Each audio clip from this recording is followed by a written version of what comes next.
Buongiorno Gin Lover, sono Pier Cesare, il vostro Master Distiller. Sono qui sui campi dell'azienda agricola Sci Moonshine in distilleria perché oggi andremo a vedere un argomento che sono sicuro vi interesserà tantissimo, ovvero come si utilizza il piccolo alambico di saggio, che so che già in tanti avete adottato e state facendo delle prove molto interessanti, perché qualche amico del canale qui ci spedisce le loro prove di gin per farle assaggiare, e anche i nostri corsisti lo stanno usando intensamente, ma so che anche alcune distillerie fra le migliori in Italia lo hanno adottato, vi ho visto.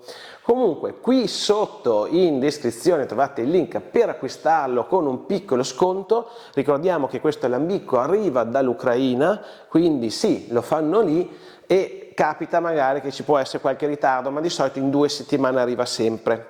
Il corriere l'unica cosa che vi chiederà è di pagare l'IVA, quindi 22% dal prezzo che vedete sul sito, e poi vi chiederà di firmare un foglio dove si dichiara che quell'alambico lì non viene dai paesi dell'Ucraina occupati dalla Russia.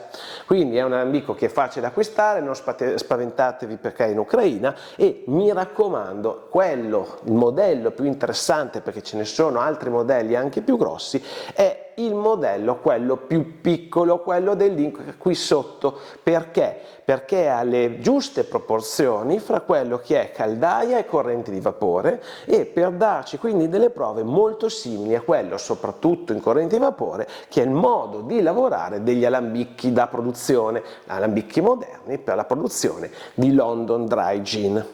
Quindi questo alambico, come vi dicevo, lo adottiamo anche per i corsisti che vengono qui. Se volete, avere più informazioni sui nostri corsi, trovate comunque nel canale dei video che vi spiegano come funzionano, ma potete comunque contattarmi lasciandomi un recapito telefonico, mi raccomando, perché se no non so come richiamarvi, e mandarci una mail. Qui vi lascio sotto sempre in descrizione la nostra mail per quelli che sono i corsi per diventare Master Distiller. E chi si può magari lamentare di questo parolone, sappiate che i ragazzi che sono venuti qui qualche mese fa hanno preso già delle medaglie importanti all'International Wine Spirit Competition con 2 ori, oltre al nostro con la Manta Noir, e anche il London Spirit Competition con oro e argento.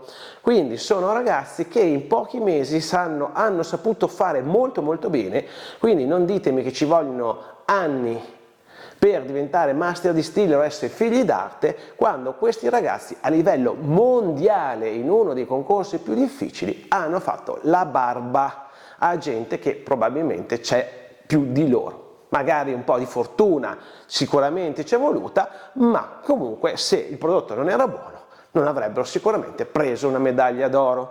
Quindi ragazzi giovani, ragazzi in gamba, ragazzi che si sono impegnati fortemente, perché ci vuole naturalmente, quando si apre un'attività, si crea un progetto, ci vuole comunque tanta passione e tanta forza di volontà. Si sono impegnati e hanno dimostrato di aver capito bene la strada che diamo ai corsi e di averla applicata ancora meglio. Sì, perché ci sono dei corsisti che stanno diventando molto più bravi di me. Sto scherzando, io sono sempre il migliore. Ma comunque veniamo qui anche a voi che a casa ci seguite, che magari avete preso la box che noi vendiamo sul nostro sito sciegin.it, dove potrete trovare questa box con all'interno le nostre erbe aromatiche e 2 ricette, uno di un London Dry Gin e uno di un gin col compound. So che l'avete già acquistata in tanti, vi faccio questo video per aiutarvi a utilizzare questo piccolo alambico di saggio e divertirvi anche a casa, anche se non avete ambizioni professionali, ma con gli amici, per fare prove e fargliele assaggiare. Naturalmente questo alambico è un piccolo alambico dove si può lavorare con 50 cl, 1 litro, diciamo che la dimensione ottimale è 1 litro, perché così sia la nostra caldaia sia la parte soprattutto di corrente di vapore ha la giusta quantità di erbe aromatiche.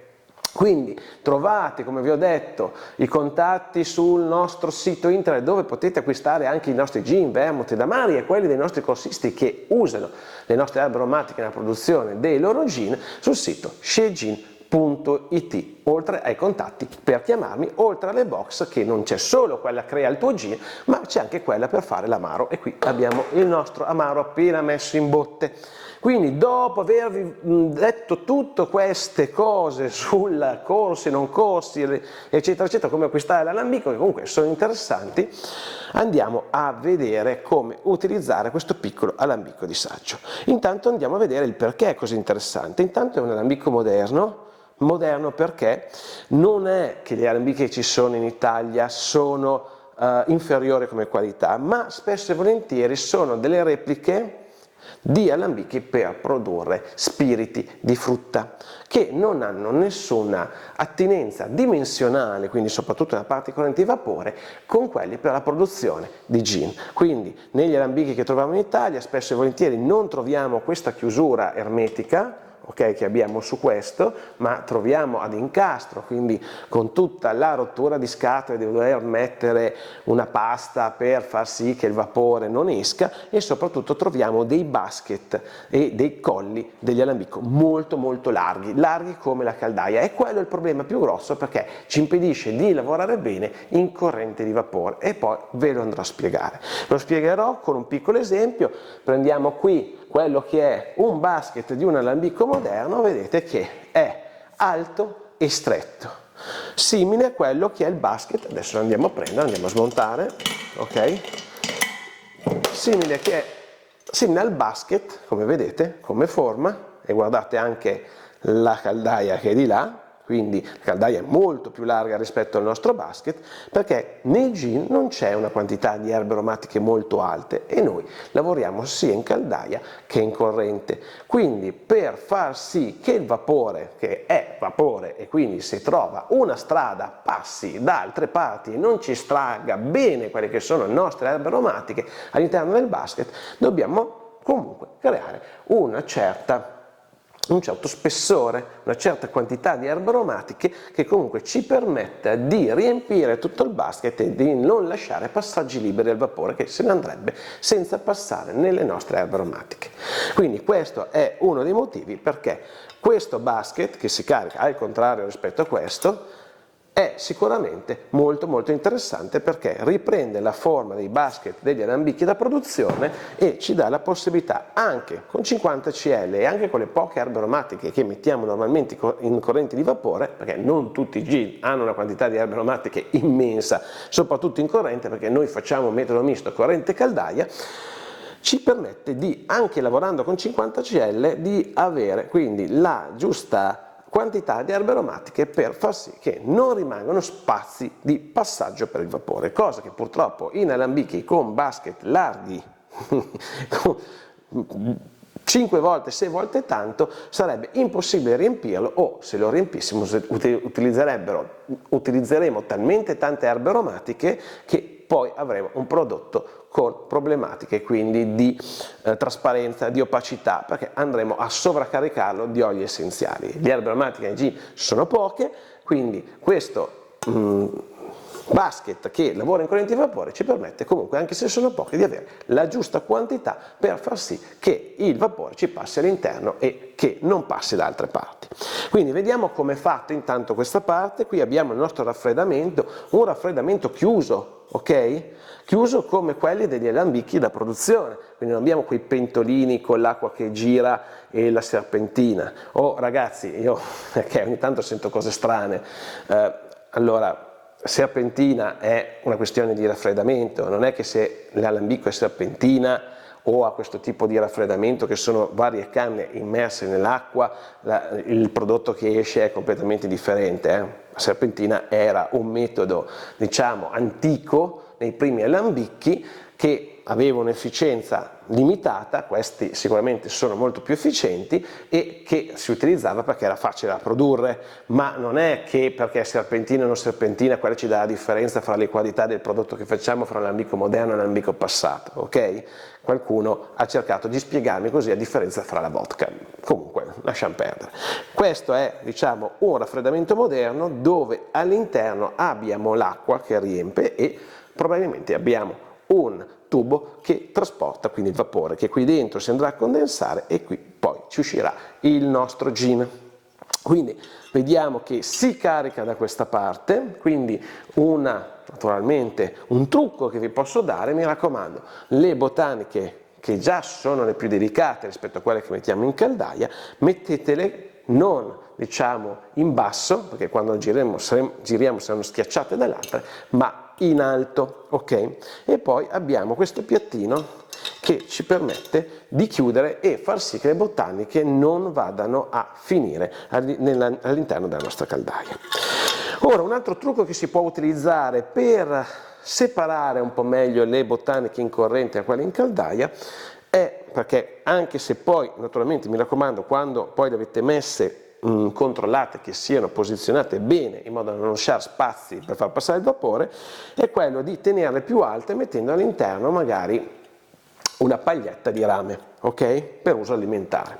Quindi abbiamo visto come funziona qui e vediamo anche come funziona il raffreddamento, perché all'interno troverete nella confezione i tubi. Questo alambico va attaccato al lavandino, ok? Questo sì, può essere una scocciatura, se vi ricordate l'Alambicus funzionava con la sua caldaia interna, ma ci permette di avere sempre la temperatura di raffreddamento ottimale, mentre l'Alambicus in certe condizioni non riusciva a raffreddare il gin che usciva caldo. Questo col passaggio dell'acqua del rubinetto, che poi è proprio un filo, potete comunque sempre tenere un raffreddamento ottimale. Voi avrete questi tubi, mi raccomando il tubo di carico acqua va sempre in basso e quello di scarico in alto. Attenzione che nelle istruzioni c'è scritto il contrario. Quindi voi andrete a riempire quella che è la parte di raffreddamento in modo che passando dal basso verso l'alto, quindi un controcorrente, questa si riempirà tutta, ok? Vi permetterà di raffreddare meglio. Poi avrete comunque anche il tubo di scarico e un raccordo per il lavandino. Questo raccordo magari potrebbe non andare bene, ma potete trovare un raccordo per il raccordo. Io sono riuscito così, sono andato in un negozio di ferramenta qui di paese e ho trovato tutto. Quindi abbiamo visto come funziona qui la parte di raffreddamento e poi vi farò vedere come capire e come utilizzarlo al meglio, perché questo alambico è un pentolotto che ha dei limiti, certamente non ha la complessità di un alambico con la nostra produzione, che è un alambico a bagnomaria. Questo è un riscaldamento diretto, un fuoco diretto, e vedremo che può avere il problema di bruciare le botaniche. Vedremo come limitare questa situazione o come risolverla. Ok, quindi avete visto come funziona questa parte qui, quindi lo rimettiamo sulla nostra caldaia, ok? Perché adesso andremo a parlare di come utilizzare l'alambicco.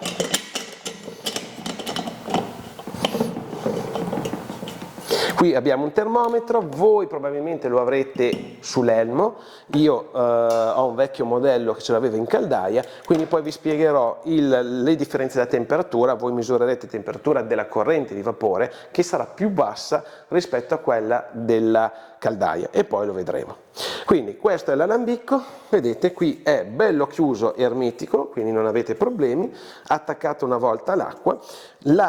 Diciamo bisogna avere alcune accortezze però per utilizzarlo, perché come abbiamo detto è un fuoco diretto, quindi noi lavorando comunque con le botaniche sia in corrente che in caldaia, questo potrebbe andare a bruciare le botaniche in caldaia. Questo non succede negli alambichi da produzione, o comunque non in tutti in questi in bagnomaria, perché noi non riscaldiamo direttamente la caldaia, quindi non c'è un riscaldamento diretto sul fondo, ma noi riscaldiamo l'acqua che c'è intorno al bagnomaria. Quindi questa parte qui, in acciaio, è una intercapedine dove c'è all'interno dell'acqua e dove ci sono all'interno le due resistenze che vanno a scaldare quella che è l'acqua qui all'interno, che poi andrà ad abbracciare la caldaia che all'interno è tutta in rame e andrà a scaldare il liquido del mesh che avremo con le nostre aromatiche. Quindi è un riscaldamento molto delicato, con cui mi permette anche di partire con una potenza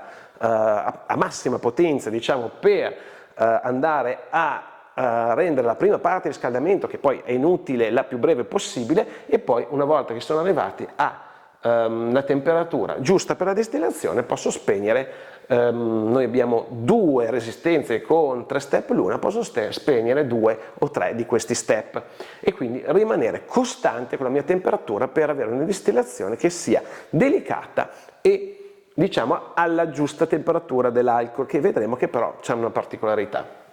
Quindi questo ci permette di essere molto delicati, di non bruciare le botaniche, ma poi abbiamo anche l'agitatore che, facendo girare le botaniche all'interno del nostro mesh, non permette che si fermino sulle pareti e quindi che possano bruciarsi. Naturalmente con un bagnomaria spesso l'agitatore è anche inutile. Qui però non abbiamo né bagnomaria né agitatore e soprattutto quindi rischiamo, attenzione che chi dice che il ginepro galleggia non è vero, fate una prova in infusione e vedrete che alcune bacche di ginepro cadono giù e quindi vanno sul fondo. Quindi qui avremo quindi il problema di andare a bruciare le botaniche che vanno sul fondo. Quindi cosa facciamo? Sia in riscaldamento, quindi in quella parte dove arriveremo alla temperatura di evaporazione, che ricordo dell'alcol 78 gradi, sia in tutta la distillazione dovremo tenere una temperatura il più delicata possibile. È vero, ci metteremo più tempo, perché qua possiamo riscaldare il tutto più velocemente, qui invece dovremo essere delicati, ma comunque ci impedirà, o comunque ci impedirà solo leggermente, di non bruciare quindi le erbe aromatiche, quindi qualcosina purtroppo andremo a scaldare, quindi avremo una qualità sicuramente inferiore a quella di un alambico di produzione. Questo sicuramente è naturale, questo è un pentolotto da 300 euro, quello è un alambico da 25-27, ok, andando in su. Quindi potremo vedere anche di inserire, non ho ancora fatto la prova ma adesso lo farò, nella parte sottostante della paglia di rame per far sì che le botaniche non vadano a contatto direttamente col fondo. Ma soprattutto vi dico, non usate questo alambicco nei fornelli a gas di casa, perché il fornello a gas scalda solamente in un punto, ha solo una corona, mentre per esempio i riscaldamenti degli alambicchi a gas hanno più giri di fiamma invece, e magari hanno anche un frangifiamma, hanno un fondo magari più importante, quindi scalda solo un punto, allora quello sarebbe proprio nocivo per le nostre botaniche. Potremmo usare una piastra induzione, ok?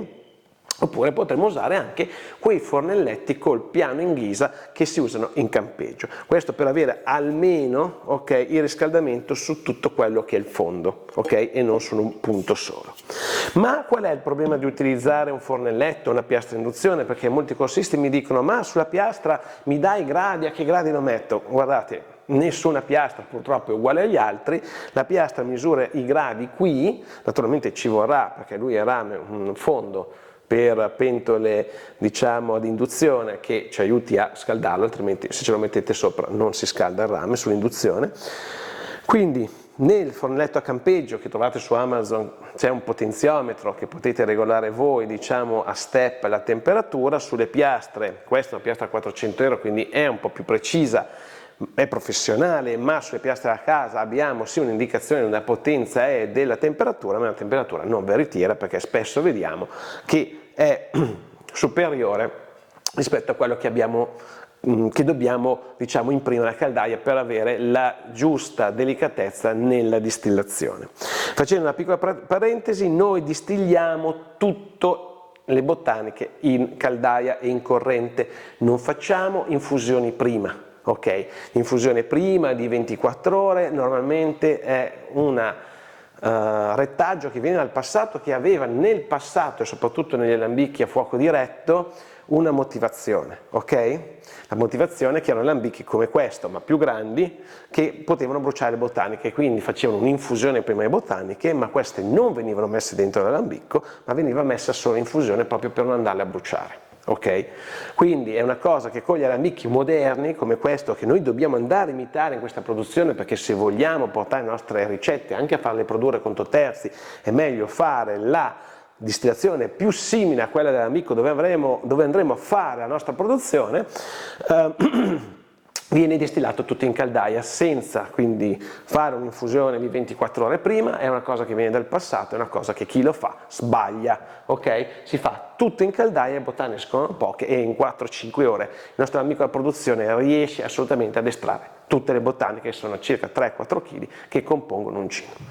Quindi qui all'interno, ecco l'altra cosa che potremo fare, una cosa che veniva dal passato, non sarà facile, si può anche vedere di mettere botaniche in un sacchetto. Farò queste due prove per vedere quello che mi dà più il risultato migliore per non bruciarle, ma soprattutto dobbiamo settare quella che è la nostra distillazione alla temperatura minima della piastra, ovvero quella temperatura che sotto quella non esce nulla e sopra quella comincia a uscire una goccia, anche se lenta, anche se ci mettete per fare 50 cl un litro 2 ore va benissimo, ma l'importante è che voi andate a settare quindi a temperatura più delicata, che come abbiamo detto non si può vedere. E voi mi direte, ma da dove si vede? Dal termometro in caldaia? No, il termometro in caldaia ci darà sempre temperatura di evaporazione, perché quella è costante. Quindi se sono 78 gradi ci potrà dare 80, perché questi termometri non è che sono i più precisi del mondo, ci potrà dare 80, ma non ci serve a niente. O se avete il termometro qui in corrente vi darà 72, 75, ok? Ma questo non dice niente. Quindi anche la precisione dei termometri non ce ne può fregare di meno. Tanto sappiamo che la temperatura di ebollizione dell'alcol, di evaporazione dell'alcol è di 78 gradi. Quindi qualsiasi calore noi imprimiamo nella piastra, anche 1000 gradi, quella sarà sempre di 78. Semplicemente l'evaporazione sarà più forte e quindi il tempo di distillazione sarà più veloce, quindi uscirà più liquido alla fine, ma avremo bruciato le nostre erbe. Quindi il termometro non ci dà un'indicazione sulla temperatura che stiamo imprimendo dentro al nostro mesh, ma ci dà un'indicazione che ci servirà poi nel vedere l'aumentare la temperatura, perché come abbiamo visto, quindi la temperatura della distillazione andrà a aumentare quando il composto più volatile sarà in misura minore di quello meno volatile. Quindi quando l'alcol, quindi alla fine della distillazione, sarà meno, quindi comincerà a essere una quantità inferiore, quindi sarà meno di, cioè l'acqua sarà in quantità maggiore, quindi la nostra temperatura comincerà a passare a 78, 80, 83, 84, 85, perché meno alcol ci sarà, più la temperatura di evaporazione andrà verso quella dell'acqua. Naturalmente lì poi ci servirà per vedere di tagliare quelle che sono le nostre code, per poi non avere quindi sapori sgradevoli di verdura cotta, quindi di erbe aromatiche sovraestratte e cotte all'interno del nostro gin, che non sarà assolutamente piacevole. Ma vediamo poi dopo come si può ovviare a questo. Quindi abbiamo visto che il termometro non ci indica niente, il termometro della piastra men che meno, perché lui sono piastre quelle che costano poco, che si trovano a 80 euro, spesso e volentieri non sono veritiere, ma quindi come possiamo misurare, come possiamo sapere di essere alla minima temperatura? Ok, quindi dico sempre, fate la prima prova anche per pulire l'alambico solamente con acqua e alcol, mi raccomando mettete all'interno 50-50, che se ci mettete tutto alcol può essere anche che vi scoppi in faccia, ok? E avete comunque una distillazione più delicata. Quindi mettete 50-50 di alcol a buon gusto, comprato al supermercato, mi raccomando, con tutto quello che è giustamente il rispetto della legge, mettete 50-50 e fate la prima prova solamente con un mesh di acqua e alcol. E andrete a vedere, quindi mettendo le varie temperature, quella che vi porterà intanto sicuramente sotto temperatura di ebollizione dell'alcol, vedremo che il nostro termometro ci dà il salire della temperatura, quindi noi dovremo salire dalla temperatura fino al momento in cui il termometro ci darà 78-80 gradi, oppure se è in corrente di vapore 72-75, comincerà a uscire la prima goccia e la velocità con cui esce la goccia ci dà effettivamente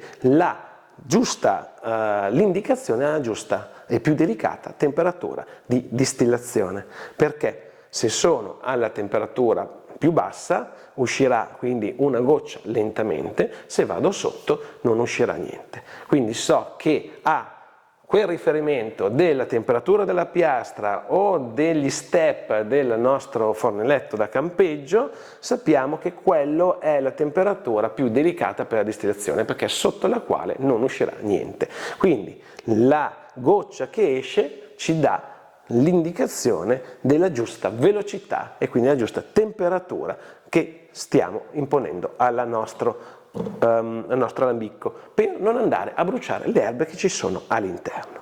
Quindi mi raccomando, ho avuto dei corsisti che mi hanno chiamato, mi hanno detto: ah, ma mi è uscito il sapore sgradevole, ma ho detto: guarda, ma dimmi come usciva l'alcol dall'alambicco a spruzzo. Però il termometro era sempre intorno agli 80, sì, però sappiamo benissimo che questo a una certa temperatura rimarrà fisso su quella di evaporazione dell'alcol e naturalmente se io ho messo troppo alta la piastra qui uscirà uno spruzzo di alcol, mentre noi dobbiamo controllare che esca goccia a goccia. Non è importante il tempo, anche se ci mette 2 ore, 1 ora e mezza, ma è importante la delicatezza su un alambicco del genere che non è né in bagnomaria né ha un agitatore, quindi quello ci dà la possibilità di fare prove in modo molto delicato. L'altra cosa che noi avremo qui un problema maggiore è quello del tagliare la coda, ok? Perché nel nostro alambicco da produzione abbiamo questo densimetro, questo alcolimetro, che è un densimetro che è tarato su quella che è la diversa densità fra acqua e alcol, che ci darà costantemente, ok? Vedete, questo galleggia qui all'interno, ci darà costantemente quello che è il volume alcolico di uscita e quindi potremo vedere quando si sta abbassando. Qui noi possiamo acquistare dei densimetri, ok? Così vediamo anche un po' come funzionano questi. Possiamo acquistare dei densimetri che naturalmente ci serve questo becker alto e stretto per farli galleggiare, dove poi alla fine della distillazione potremo andare a misurare il nostro volume alcolico, ma durante la distillazione difficilmente potremo farlo. Quindi diciamo che noi qui ai corsi spieghiamo come andare a semplificare le prove, perché queste sono prove, quindi non dobbiamo essere precisi nel grado di uscita del nostro prodotto, che se è 43, 42, 41 non ci importa, noi questa prova serve solo a sentire se il profilo aromatico che noi stiamo ricavando dal nostro bilanciamento a ricetta è un profilo aromatico interessante. La precisione poi ci serve in produzione, quindi questo è un alambicco che ci dà solamente un'idea, oppure comunque un alambicco che ci serve per divertirsi. Se ci andiamo a divertire con gli amici, se il vostro gin è 42, 43, sinceramente probabilmente non se ne accorge assolutamente nessuno dentro un bel gin tonic. Quindi qui naturalmente dovremo vedere per tagliare la coda quanto alcol abbiamo messo nella miscela, abbiamo messo 50-50 e diciamo che un po' sotto, quindi ci serve un becker graduato all'alcol che abbiamo messo all'interno, quindi se abbiamo messo 250 ml, 25 cl di alcol e 25 cl di acqua, avremo quindi il taglio della coda, ma è anche importante utilizzare il nostro naso, sentire quando cominciano a uscire dei sentori di verdura cotta e anche andare a assaggiare.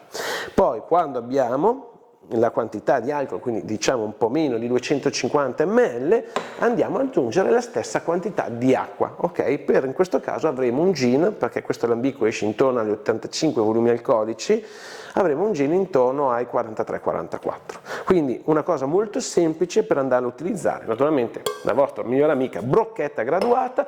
Abbiamo visto questi, poi quindi finita la distillazione andremo a misurare il volume alcolico per poi tagliarlo con l'acqua. E sappiate che questi, sicuramente, ripeto, qui si gioca, qui si fanno delle prove, quindi non sono prodotti che poi andranno in commercio.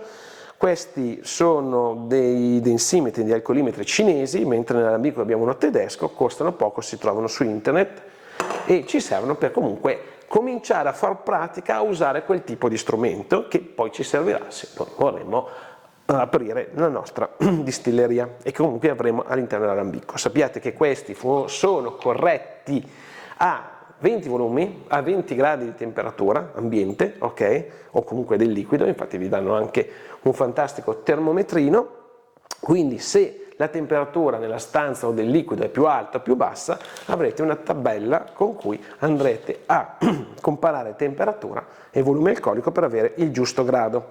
Non è che se cambia temperatura cambia il grado alcolico, il volume alcolico dell'alcol, è semplicemente che questi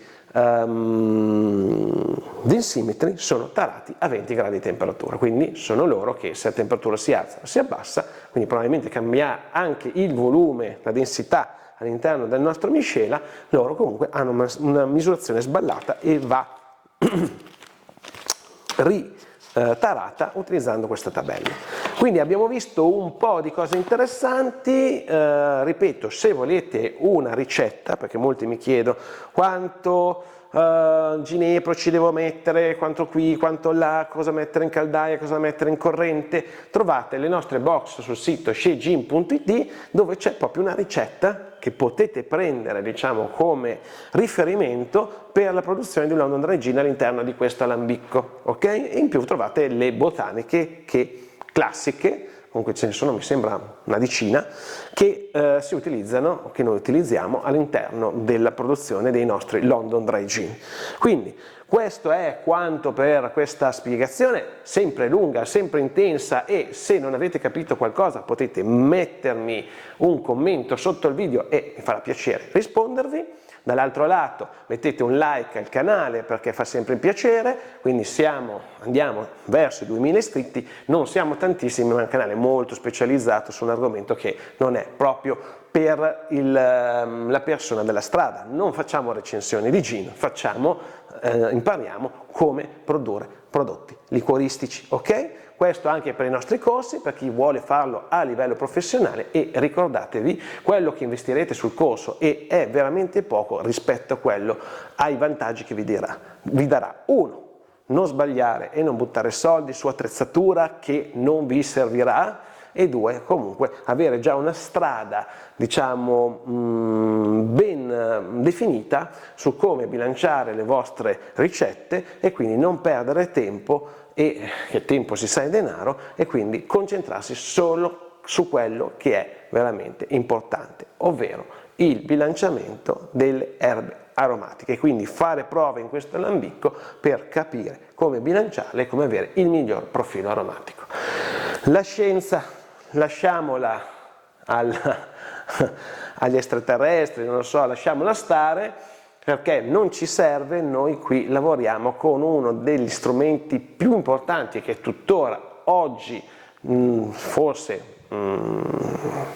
qualcosa esiste, diciamo, qualche naso artificiale esiste, ma sono cose sperimentali da centinaia di migliaia di euro. Abbiamo questo strumento qua che è potentissimo e naturalmente dobbiamo affinarlo per poi sapere come abbinare le nostre erbe aromatiche. Certo, non ce l'hanno tutti, certo c'è chi ha bisogno di più pratica e chi invece è più dotato. Naturalmente sappiamo che in profumeria i famosi nasi sono rarissime queste persone e sono super pagate, quindi se voi avete un super naso per sentire i profumi e per abbinarli siete comunque avvantaggiati. Chi non ce l'ha invece dovrà fare un po' più di sperimentazione, perché noi estraiamo profumi, ok? Non sapori, estraiamo profumi, e l'altra regola importantissima, e qui vi lascio, è quella che se non profuma non ci serve. Ok, Gin Lover, è finito questo video sull'utilizzo del nostro piccolo alambicco di saggio, spero di aver detto tutto, quindi vi saluto e ci vediamo al prossimo Gin Tonic. Ciao!